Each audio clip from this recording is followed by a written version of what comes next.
Depuis ce jeudi à Yamoussoukro, dans la capitale politique ivoirienne, un séminaire organisé sur le thème Quelles actions concertent entre le Conseil Café Cacao et les douanes pour une lutte efficace au trafic du café et du cacao réunit le Conseil Café Cacao et les douanes de Côte d'Ivoire. À l'issue des réflexions, une procédure harmonisée de répression du trafic des produits de café et de cacao devrait être arrêtée.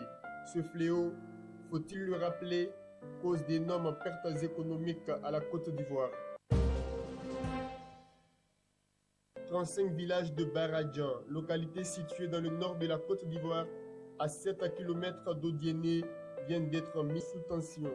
Le montant total des travaux s'élève à 5 milliards de francs CFA, selon le ministre du Pétrole et de l'Énergie, Adama Tongara. Le taux de couverture électrique dans le Denguélé passe ainsi de 22 à 46%. À Korogo, les meilleurs planteurs et coopératives viennent de recevoir des mains du directeur général de la société Ivoire Coton, Vamoussa Diomandé, 10 tracteurs neufs, une charrue et un pulvérisateur d'une valeur totale de 200 millions de francs CFA.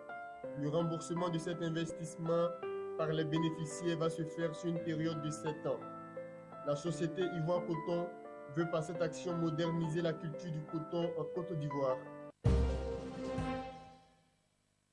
Le club a un repas, un sourire en partenariat avec un groupe de bénévoles, notamment l'ONG Bénévoles Africa, ont offert des kits alimentaires composés de pâtes alimentaires, de poulet, de riz, de fruits, de la boisson fraîche à une centaine d'enfants du quartier derrière Raï d'Abobo, une commune située au nord d'Abidjan. À travers ce geste, les donateurs ont voulu communier avec ces enfants de quartiers défavorisés et réduire les inégalités sociales. Pour une 5e édition, près de 300 kits ont déjà été livrés et la distribution va s'étendre à d'autres communes de la Côte d'Ivoire.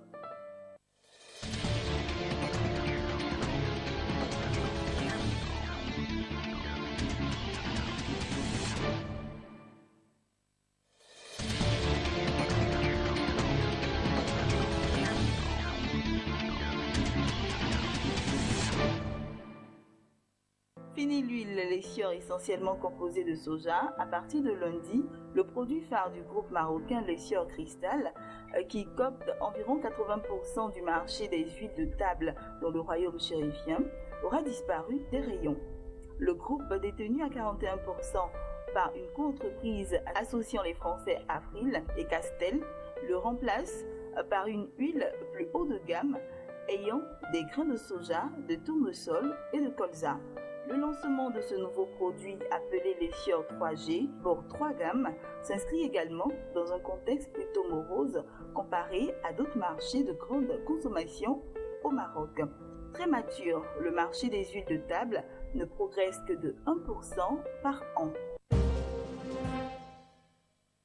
Au Somaliland, le port de Berbera attise les convoitises. Après avoir lorgné plusieurs années sur la gestion de son terminal à conteneurs, la société française Bolloré Africa Logistique est en passe de jeter l'éponge. Mais ces derniers mois, c'est l'opérateur dubaïote DP World qui fait le forcing pour remporter ce marché. Une délégation du 4e opérateur portuaire mondial s'est en effet rendue au Somaliland en février pour y rencontrer Hersi Ali Haji Hassan, ministre de la Présidence. Mais le dossier qui est aujourd'hui le plus avancé semble être celui du terminal pétrolier que le gendre du président souhaite voir accorder à l'Emirat National Oil Company. La Banque mondiale a estimé que la croissance de l'économie éthiopienne devrait s'établir à 9,6% durant l'actuelle année fiscale qui s'achève en juin, avant d'atteindre 10,5% durant l'exercice 2015-2016.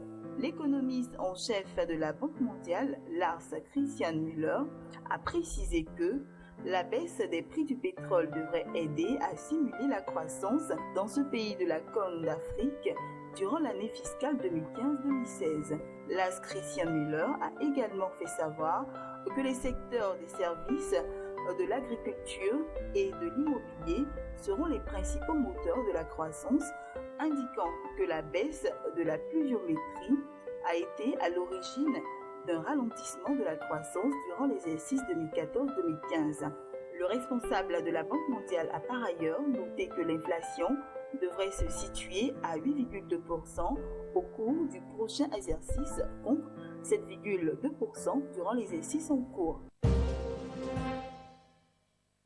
La banque angolaise Banco Millennium a annoncé dans un communiqué avoir rejoint le marché boursier local en vue de lever les fonds nécessaires au financement de ses futurs investissements. Le président du conseil d'administration de Banco Millennium Angola SA, Antonio Gaiso Henrique, a également indiqué que Banco Millennium envisage aussi d'ouvrir 6 nouvelles agences et d'investir 50 millions de dollars dans la refonte de son système d'information. Il a cependant précisé que la banque déjà présente au Mozambique ne compte pas s'implanter dans un autre pays d'Afrique ou racheter l'une de ses 22 concurrentes sur le marché local.